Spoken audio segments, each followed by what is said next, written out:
Ce matin, je suis à Château-Sudireau. Je suis au cœur du vignoble. Ce très grand terroir est capable de faire des vins qui sont parmi les plus beaux du monde. Et 2011, c'était un grand millésime ici.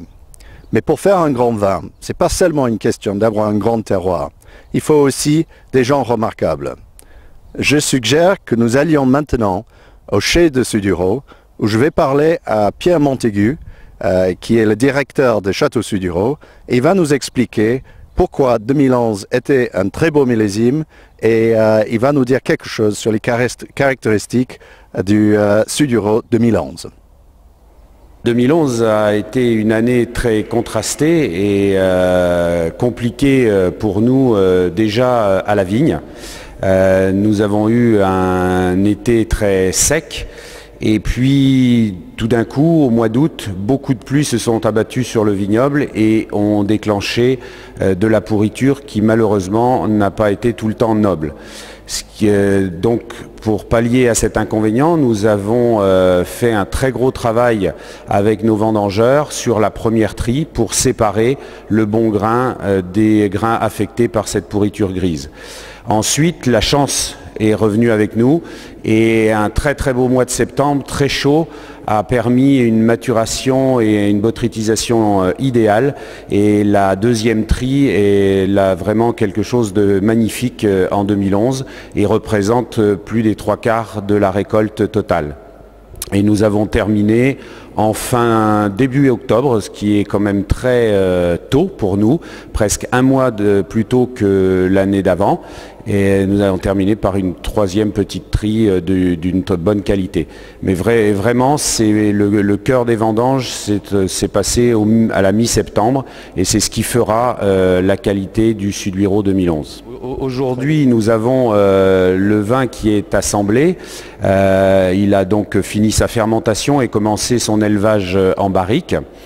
Il se présente déjà avec une très belle couleur dorée, et ce qui caractérise 2011, c'est l'alliance d'un très beau fruit intense, très frais, allié avec une richesse digne des plus beaux millésimes. Donc ça donne quelque chose de très attractif, et je pense qu'il plaira à beaucoup de consommateurs. Pierre, si on regarde les 10 derniers millésimes à Sauternes, c'est quand même extraordinaire. Les 3 derniers millésimes, 11, 10 et 9, sont remarquables. Et puis, on a eu les grands millésimes de 7, de 2005, de 2003, 2001. C'est quand même exceptionnel dans l'histoire de Sauternes, n'est-ce pas ? Oui, c'est exceptionnel. On a eu par le passé de très belles séries comme ça, avec plusieurs grands millésimes très rapprochés. On peut citer notamment 1945, 47 et 49. On a eu aussi malheureusement des séries plus dramatiques comme le début des années 90, où on a fait quasiment 5 années sans presque rien comme Château-Sudireau. Et donc je crois que nous vivons une période très intéressante. Sûrement que le réchauffement climatique nous aide à avoir chaque année cette richesse, cette concentration. Le travail viticole aussi que nous accomplissons permet aussi d'être prêt et apte à pouvoir faire le plus souvent possible de grands vins.